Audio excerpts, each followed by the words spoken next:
Ja, i dag er det den 15. februar. Velkommen til alle sammen, alle seere og alle, der lytter til, og alle, der lytter med, og alle, der er med her. Tak til alle sammen for, at I kunne komme her i dag.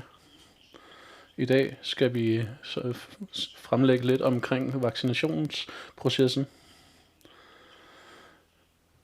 Og så skal vi også snakke lidt om lempelser i adgangen til at afholde arrangementer med videre.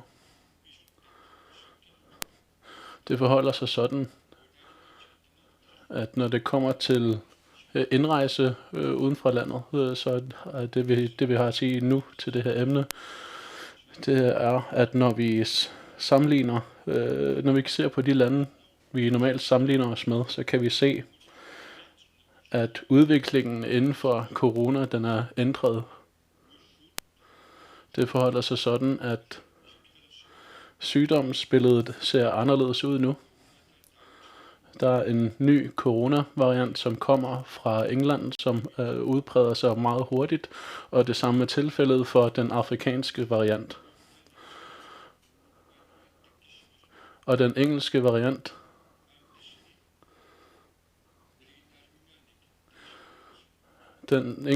er så blevet mere dominerende nu. Og det er noget, vi skal passe meget på, fordi den kan sprede sig meget hurtigt, fordi som det er blevet sagt tidligere, så spreder den sig rigtig hurtigt. Smittespredningen sker meget hurtigere. Og så er det også fra i dag, at vi angående det her emne, så har vi besluttet os for at forlænge myndighedsbeflyvningen indtil den 18. april 2021, og derved vil vi også kunne holde øje med dem, der skal ankomme her i forbindelse med påsken, og det vil Martha Abelsen sige lidt mere om, og landslægen Henrik vil også gerne kunne sige noget lidt om de her vaccinationer, og hvordan det går med det, og uddybe, hvorfor det er forsvarligt at lempe på reglerne for arrangementerne. Og så vil jeg give ordet til Martha, og velkommen også til Henrik. Tak.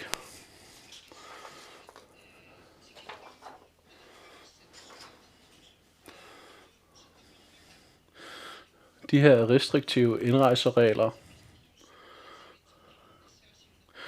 og det, at vi forlænger myndighedsflyvningerne, gør, at vi nu kan give mulighed for at få åbnet op for aktiviteter på tværs af kommunegrænserne.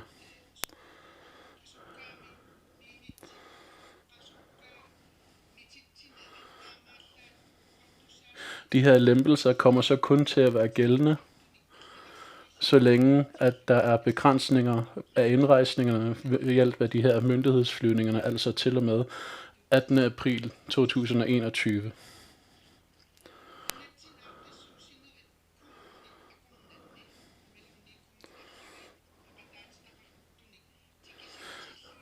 Der er flere betingelser, der skal være opfyldt, før det er tilladt arrangementer, hvor deltagere fra andre kommuner deltager.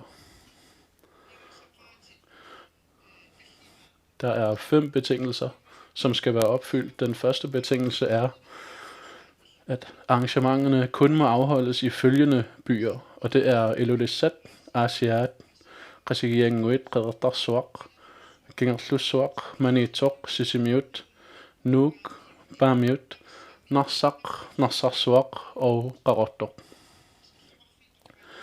Det er kun de her byer, som man kan ankomme til direkte, hvor man må afholde arrangementer.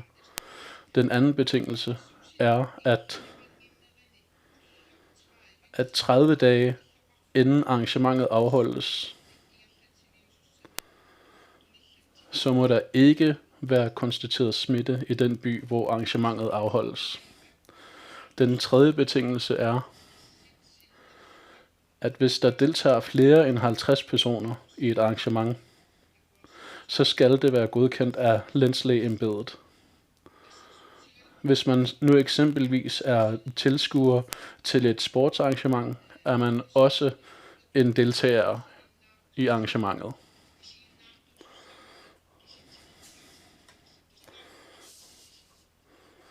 Hvis det så er flere end 50 der skal deltage. Der kan være flere end 50, der deltager, men hvis der er mere end 50, der deltager, så skal man først have en godkendelse. Og derudover, så må personer, der er indrejst inden for de seneste 14 dage før arrangementets afholdelse, ikke deltage i arrangementet, eller hvis man har været i kontakt med personer, som er indrejst inden for de seneste 14 dage, så må man ikke deltage i arrangementet. Og det er så det, der nu er den gældende lovgivning, som også gælder, hvis man skal deltage i fra andre kommuner.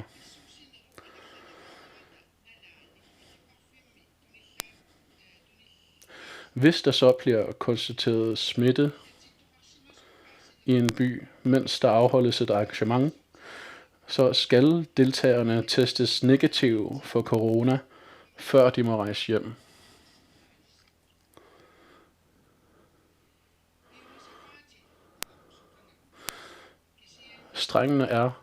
Kravene er strenge, ja. Men det er nødvendigt at have de her krav for at sikre mod en ukontrolleret smittespredning. Den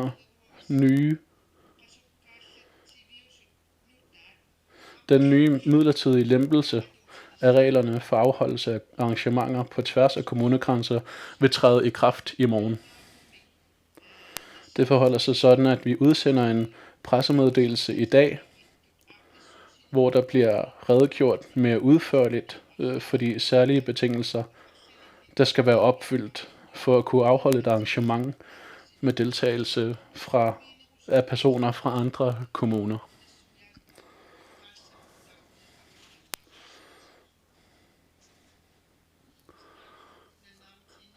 Det var så det, jeg havde at sige, og selvfølgelig vil jeg også komme med uddybende kommentarer, hvis der skulle være nogle spørgsmål. Og nu er det landslægen, der skal have ordet. Og det er, som Kim har sagt, vil han fortælle os lidt om, hvor langt man er nået med vaccinationsforløbet. Ja, nu er vi kommet godt i gang med at vaccinere i de største byer, nemlig Nuuk, Sisimiut, Ilulissat, Aasiaat og Qaqortoq.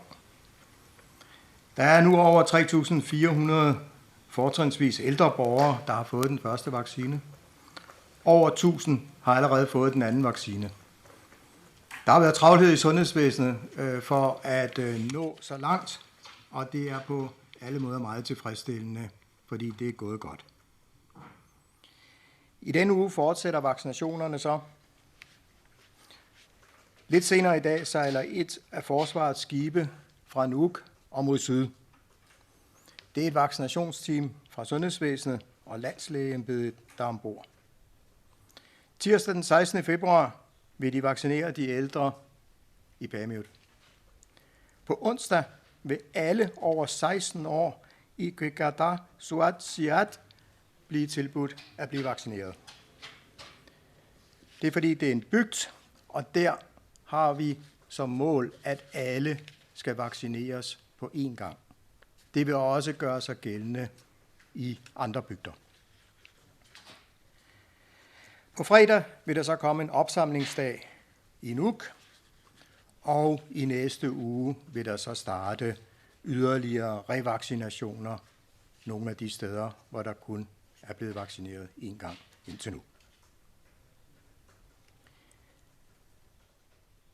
Vi er nu i gang med drøftelser med den danske Sundhedsstyrelse om kommende vaccineleverancer. Den vaccine, man hidtil har anvendt, vil være meget uegnet til at bruge langt væk fra Nuuk på grund af de store krav til opbevaring og håndtering. Det kræver rigtig mange ressourcer. Vaccinen skal opbevares ved minus 80 grader. Vi håber, at vi inden for kort tid får adgang til en anden vaccine fra firmaet Moderna, fordi det vil gøre det muligt at få gang i vaccinationerne i yderdistrikterne, hvilket er en høj prioritet. Vaccinationsprogrammet er nu så langt, at de mest udsatte i indrejsebyerne er vaccineret. Det var det første mål. Det betyder også, at vi nu har kunnet anbefale, at der åbnes op for større muligheder for at lave arrangementer på tværs af kommunerne, som det allerede er blevet beskrevet. Men selvom der nu er godt gang i vaccinationerne mod covid-19, er der fortsat en betydelig risiko for Grønland. Det er helt afgørende, at der gøres rigtig meget for at undgå, at en af de nye virusvarianter kommer ind til Grønland. Det vil i sundhedsvæsenet kunne give meget store udfordringer, hvis den engelske eller sydafrikanske variant af covid-19 kommer hertil. Specielt den langt mere smitsomme engelske variant har spredt sig så meget i Danmark, og vi ved endnu ikke, hvad det vil medføre. Derfor er vi nødt til at være forsigtige. Det er derfor fortsat afgørende, at der i en periode fremover kommer færrest mulige rejsende hertil, og der tages særlige forholdsregler, blandt andet ved arrangementer. Jo færre der kommer ind, jo mindre risiko er der for, at der kommer smitte ind. Det siger sig selv. Men vi vil også være klar over, at selv med alle forholdsregler, så undgår vi næppe, at covid-19 kommer tilbage til Grønland. Og derfor må vi anbefale, at der fortsat tages alle de nødvendige forholdsregler. Tak.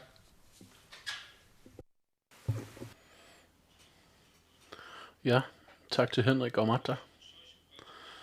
Jeg skal sige det så klart som jeg kan. Fra i dag af vil Naalakkersuisut stå for myndighedsbeføvlingen sammen indtil 18. april.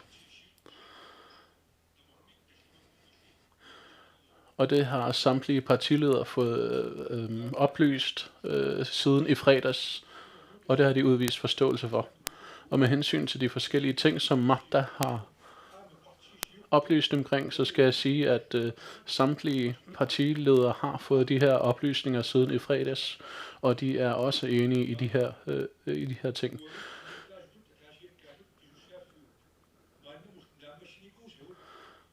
Så vi skal igen opfordre til, at vi som borgere i det her land, i den her tid, der vil jeg gerne have, at I fortsætter den tålmodighed og har udvist indtil videre. Fordi vi er alle sammen nødt til at gøre en indsats mod corona. Og der er det jer alle som individer, som skal stå for, at det her kan lykkes. Og Henrik har kommet ind på det her med vaccinationerne, men jeg skal komme ind på, at det her i Nuuk, så er det dem, man fokuserer på at vaccinere. Man vaccinerer dem, der er på over 65 år, og vi opfordrer til, at I kommer og får en vaccine. Og så nu på tirsdag, så vil man i Bærmute gøre det samme. I Bærmute, hvor man opfordrer, at alle på over 65 år kommer og får en vaccine. Og så fra på onsdag, så er det i Qeqertarsuaq, hvor alle over 16 år vil blive tilbudt en vaccine, og det vil vi opfordre til, at alle får den her vaccination. Det er så de her ting, der foregår i her i landet med med vaccinationsforløbet for at forhindre, at corona spreder sig her i landet. Men selvom vi har de her tiltag, så er vi nødt til at passe på stadigvæk. Vi er nødt til at passe på, ligesom Henrik har sagt, fordi den her engelske variant, som er meget udbredt i Danmark, og som er meget smittefarlig, hvis den når op her til landet, så kan det have en meget stor effekt på sundhedsvæsenet. Så derfor vil jeg opfordre jer til, at I følger de råd, som sundhedsmyndighederne har indstillet til, og det kan vi se, at det gør, og det håber I, at I også bliver ved med at gøre fremover. Tak for det. Og nu vil jeg give journalisten her i lokalet mulighed for at stille spørgsmål. Værsgo. Ja, tak. I forhold til de restriktioner, der ellers er omkring forsamlinger, i forhold til antallet af folk, der må mødes, for eksempel udendørs og indendørs, hvis man må afholde arrangementer på tværs af kommunegrænser, hvor folk gerne må deltage, er der så stadig begrænsning på, hvor mange der må mødes til de her arrangementer? Eller er det også lavet om?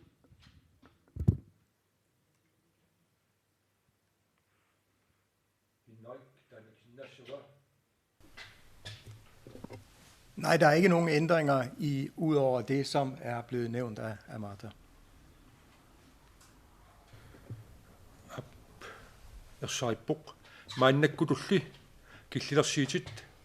De gældende begrænsninger er stadig gældende, men der skal være højst 50% inde i lokalerne, som brandmyndighederne har godkendt, og udenfor så er der højst 250 mennesker, der må samles. Det er ikke blevet ændret. Ja.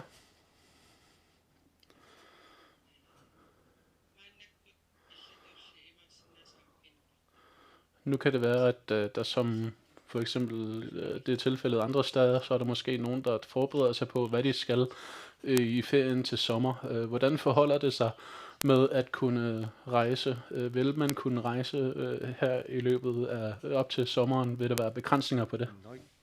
Henrik? Det ved jeg ikke. Det er på nuværende tidspunkt meget svært at forudsige, hvordan det udvikler sig med de nye varianter. Alt kan ske, og derfor er det simpelthen for tidligt at prøve at spå om fremtiden. Vi må se, hvordan det går de næste måneder, forhåbentlig kun uden for Grønland, hvordan smittespredningen går rundt omkring. Og så følger vi jo meget, meget tæt, hvad der kommer af ny viden. Og herefter, først hen i foråret, vil vi kunne rådgive Naalakkersuisut om, hvad vi mener vil være hensigtsmæssige tiltag.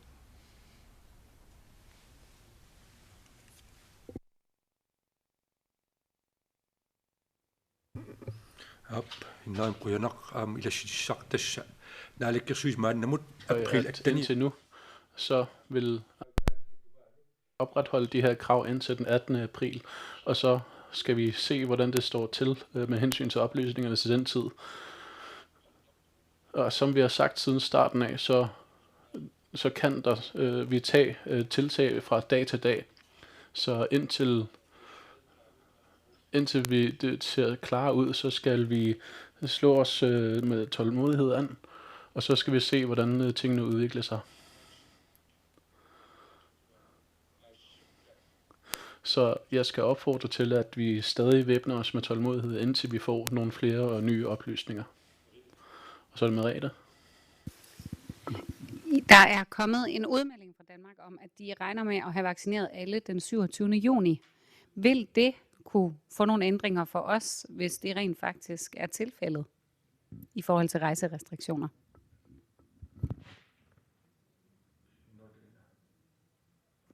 Det vil formentlig få indflydelse, men det er for tidligt at sige nu. Igen, vi ved ikke om specielt de varianter, som måske er mindre følsomme over for vaccinerne, om de når at udbrede sig. Så nogle forhold vil være helt afgørende betydning for den risikovurdering, som vil skulle ske. Så vi må nu afvente, hvordan specielt det udvikler sig med de nye varianter.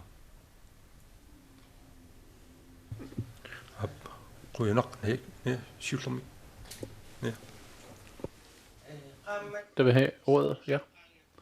Det er nu over en måned siden, at man har sagt, at der skulle komme sådan et vaccinepas, eller at man ikke tænker på at indføre et her i landet.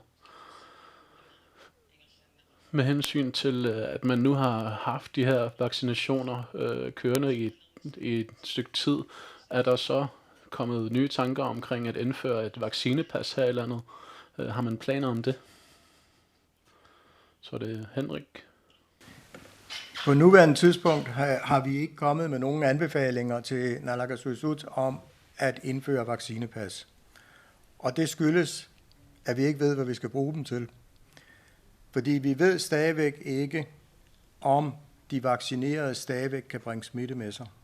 Det er et af de helt store, ukendte forhold lige nu.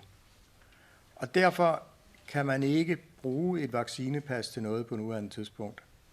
Så derfor har vi ikke anbefalet, at der bliver brugt ressourcer på det.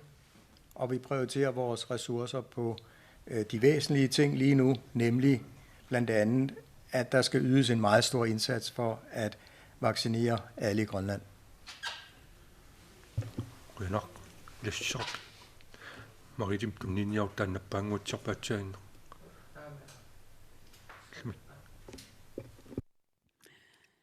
Det var faktisk omkring befolkningen, hvis der er nogen, der stadigvæk er i Danmark, som ikke er kommet tilbage til Grønland endnu, fordi de måske ikke har haft en god nok grund til at kunne komme med myndighedsflyvningerne. Har I et overblik over, hvor mange der er i Danmark, eller om der er nogen i Danmark, der ikke er kommet hjem? Vi gennemgår hver dag alle ansøgninger, og jeg er ikke bekendt med, at der skulle ligge noget af den slags, hvor nogle folk, der er bosiddende i landet, ikke har fået mulighed for at vende tilbage til deres bopæl.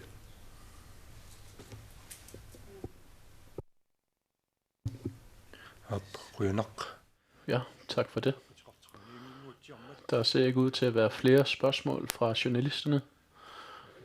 Så vil jeg gerne slutte af med at sige, at der hvor vi er nået nu, det er sådan, at her i landet, så har der været 30, som er smittet, og så er 30, som er kommet over deres sygdom.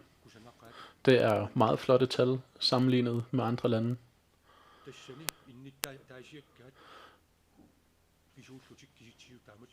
Og grunden til, at vi har så flotte tal, det er beboerne her i landet. Man har overholdt myndighedernes anbefalinger. Der har selvfølgelig været enkelte, som ikke har fulgt anbefalingerne, men der er rigtig mange, der har været meget påpasselige med at følge de her anbefalinger, og det er prisværdigt. Og så er det meget vigtigt i forbindelse med, at vi åbner landet op igen her, når vi begynder at åbne op her efter indtil den 18. april, hvor man vil kunne deltage i arrangementer på tværs af kommunegrænser, så skal vi være påpasselige, fordi det forholder sig sådan, at der stadig er folk, der kommer udefra. De bliver selvfølgelig undersøgt, og vi hører også stadigvæk om, at der findes smittet. Men vi bliver nødt til at stå sammen om at forhindre, at der sker en smittespredning. Så i forbindelse med, at naalakkersuisut vil i forbindelse med de her lempelser, så er der nogle begrænsninger for, hvad arrangørerne må gøre, og det har Martha udtalt sig om, og jeg har en formodning om, at de her krav vil blive fuldt til punkt og prikke, og jeg er meget glad for, at landslægen siger, at det her vaccinationsprogrammet kører godt indtil videre, og jeg vil gerne sige igen, at de ældre her i Nuuk,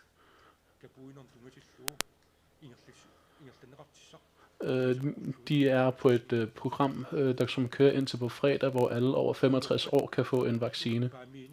Og det samme vil ske i Barmiut på tirsdag, hvor alle over 65 år vil kunne få en vaccine, og det opfordrer vi til, at de tager imod. Og så er det på onsdag i Reddarsuan, hvor alle over 16 år vil få tilbud om at få en vaccine, og det opfordrer vi også til, at man tager imod. Fordi ved at gøre det, ved at få de her vaccinationer, så forhindrer vi, at der sker en smittespredning her i landet. Og det har vi alle sammen et fælles ansvar for at sikre. Der har sket meget i løbet af det her sidste år, og der har været mange udfordringer. Vi har stadig flere og flere oplysninger med hensyn til den her sygdom. Og derfor er vi også blevet bedre til at forholde os til det. Med de ord vil jeg gerne sige til de borgere, som ser med, og de journalister, som er med her, vil jeg gerne sige tak. Og så slutter vi dagens pressemeddelelse hermed. Og tak.